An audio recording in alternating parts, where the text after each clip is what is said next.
যুক্তরাষ্ট্রের জিলেট স্টেডিয়ামে এজন্য এক টুকরো ব্রাজিল ফুটবলের আবহ। গ্যালারির ৬৬,০০০ দর্শকের বেশিরভাগই হলুদ জার্সিতে সমর্থন ব্রাজিলের পক্ষে, কিন্তু মাঠের গল্পটা লিখেছেন কিলিয়ান এমবাপ্পে। হাঁটুর চোট কাটিয়ে দারুণ প্রত্যাবর্তন এই ফরাসি তারকার। ম্যাচের ৩২ মিনিটে ওসমান ডেম্বেলের নিখুঁত থ্রু বল ধরে গোলরক্ষকের উপর দিয়ে চিপশটে বল জালে জড়িয়ে দেন এমবাপ্পে। চোটের পর জাতীয় দলে ফিরেই গোল করে ফ্রান্সকে এগিয়ে দেন ১-০-তে।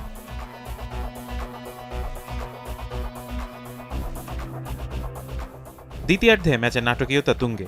৫৫ মিনিটে লাল কার্ড দেখে মাঠ ছাড়েন ডায়ট উপামেকানো। ১০ জনের দলে পরিণত হয় ফ্রান্স। তবু দমে যায়নি দ্বিতীয়ার্ধের সময় শিষ্যরা। ৬৫ মিনিটে পাল্টা আক্রমণ থেকে ব্যবধান দ্বিগুণ করেন হুগো একিটিকে। এরপর মরিয়া হয়ে ওঠে ব্রাজিল। ৭৮ মিনিটে হেডে ব্যবধান ২-১ করেন ব্রেমের। শেষ সময় পর্যন্ত চাপ ধরে রাখলেও সমতায় ফিরতে পারেনি সেলেসাওরা।